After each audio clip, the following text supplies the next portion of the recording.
Halo Tribuners, aku lagi ada di salah satu UMKM Kota Medan, yaitu Rumah Uis. Yuk ikuti kegiatan aku di sini.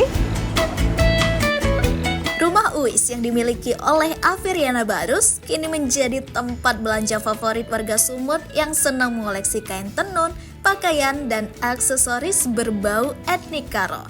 Tersedia juga pita, tas, bahkan pakaian yang bisa dibuat sesuai kemauan pembeli. Uis Gara atau Uis Karo bukanlah hal yang asing di masyarakat Karo. Uis merupakan kain atau pakaian yang digunakan dalam acara adat ataupun kegiatan sehari-hari masyarakat suku Karo. Uniknya, setiap karya yang diproduksi oleh Rumah Uis memiliki hasil motif yang berbeda. Hal ini tentunya menguntungkan bagi para pelanggan yang tidak ingin memiliki motif pasaran.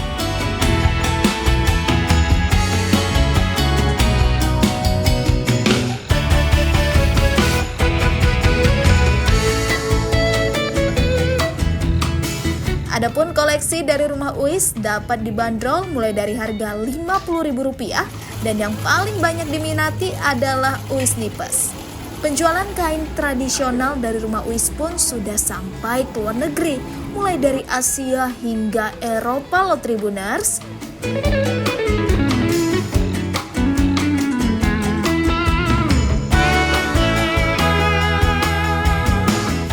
Rumah Uis pun sudah berdiri selama 10 tahun.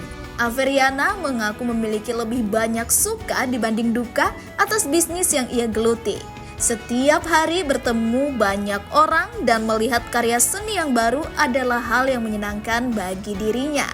Yuk simak wawancara bersama Kak Averiana. Tribuners, saat ini saya telah bersama Kak Averiana Barus, pemilik dari Rumah Uis. Halo Kak. Hai. Apa kabar? Kabar baik. Kabar baik. Puji Tuhan. Nah, J mau tanya-tanya nih mengenai sejak kapan sih Rumah Uis ini berdiri? Rumah Uis, kalau Rumah Uisnya sendiri di sini tahun 2017. Tapi sebelumnya kan di rumah dari tahun 2014. Jadi sudah 10 tahun berarti. Dulunya bukan Rumah Uis namanya karena masih belum di sini. Jadi kalau dari pertama aku ngerjain itu dari tahun 2014. Dari 2014. Waktu masih belum di sini nih Kak. Di mana letaknya? Di rumah. Di rumah kakak pribadi. Di rumah orang tua lah. Di rumah orang tua, jadi di situ produksi, di situ jualan, di situ galeri lah. Gitu. Kenapa memilih kain Karo untuk dijual, kain tradisional Karo? Yang pasti itu yang paling dekat karena saya orang Karo. Itu yang pertama. Yang kedua, menurut saya waktu itu dibanding kain-kain tenun yang lain di tahun 2014 itu kain Karo itu masih belum punya panggung. Jadi tempatnya itu selalu di belakang. Karena memang waktu itu masih digunakan hanya untuk acara adat aja gitu. Setiap kali ada event atau pameran, ya nampangnya di belakang aja. Jadi kupikir waktu itu kok kain kami yang sebagus ini, yang sehalus ini, kok nggak ada panggungnya. Ya aku pikir ya mungkin pada waktu itu belum trennya juga gitu. Jadi saya pikir ya udah saya coba dulu. Jadi barang fashion yang paling sederhana itu aksesoris lalu ke tas, baru ke baju. Nah ini kan saya lihat banyak ya koleksi dari kain Uis. Ini produksi sendiri atau ada pengrajinnya Kak? Sudah pasti ada pengrajinnya, karena nggak mungkin saya yang menenun semua.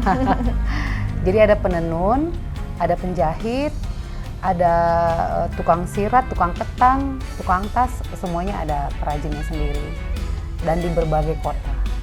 Gitu. Kalau dari koleksi Rumah Uis ini ada nggak sih Kak perbedaan dari tenun-tenunan kainnya ini? Kalau yang pasti karena tenun Karo itu semuanya tenun manual ya, atau tenun gedok.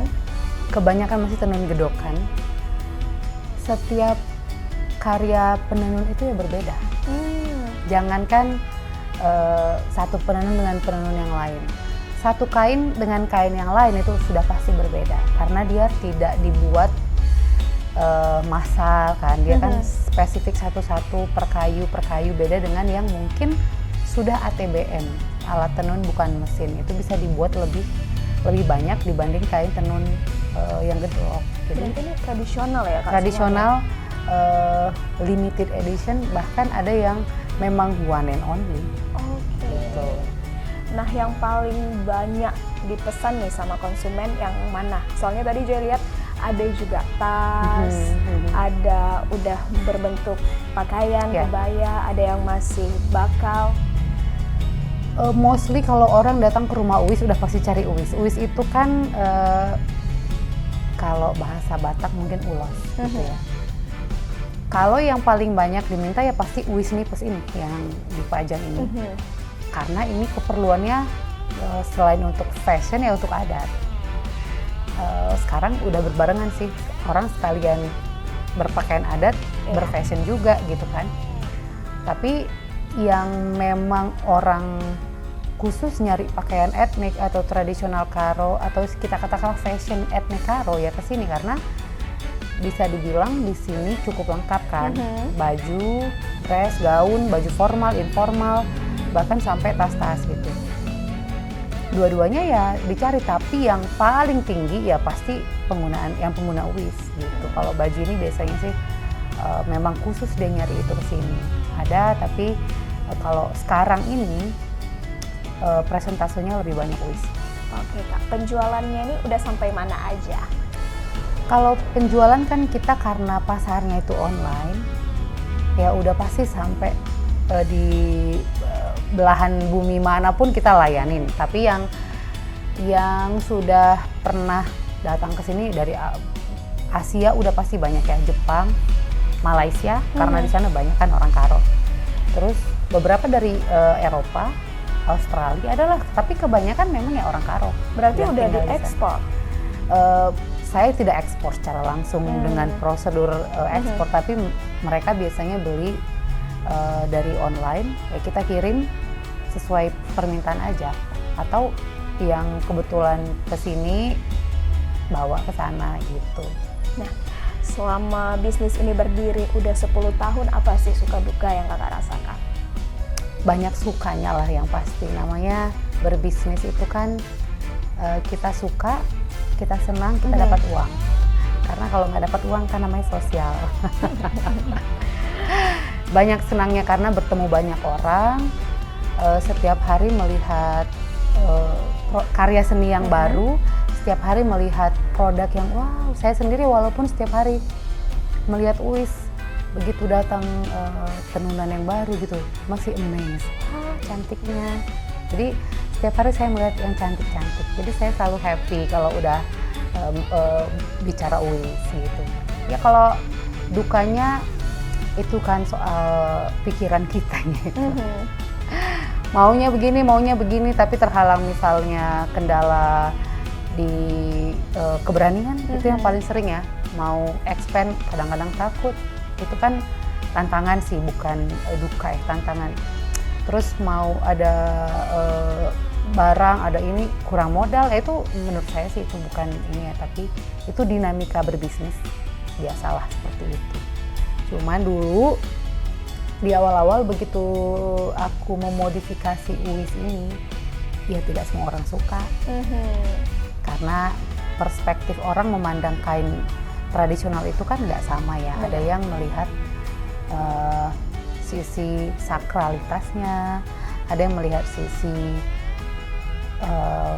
nilai budayanya yang menurut dia nggak boleh dia papain gitu. Ada yang melihat nilai ekonomi termasuk saya.